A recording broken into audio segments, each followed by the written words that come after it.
परवा गेले होते मावशीच्या इथे. तिथूनच लग्नाला गेले. रात्री घरी आले. खूप थकले होते. कारण की 2 दिवसाचा प्रवास झाला होता. थकल्यामुळे झोपले. पण झोप पण येईना. कारण की खूप भूक लागली होती.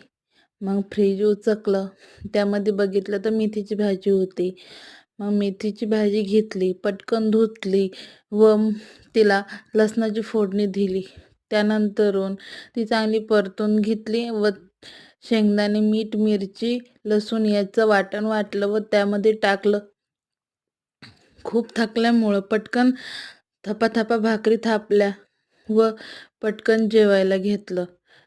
अशी रशेदार भाजी केली होती. त्यामध्ये मस्तपैकी भाकर चुरून खाल्ली तर एकदम मन तृप्त झाल्यासारखं वाटलं. खूप छान लागते अशा केल्यावर भाजी. तुम्ही नक्की करून बघा ह्या प्रकारे भाजी. मी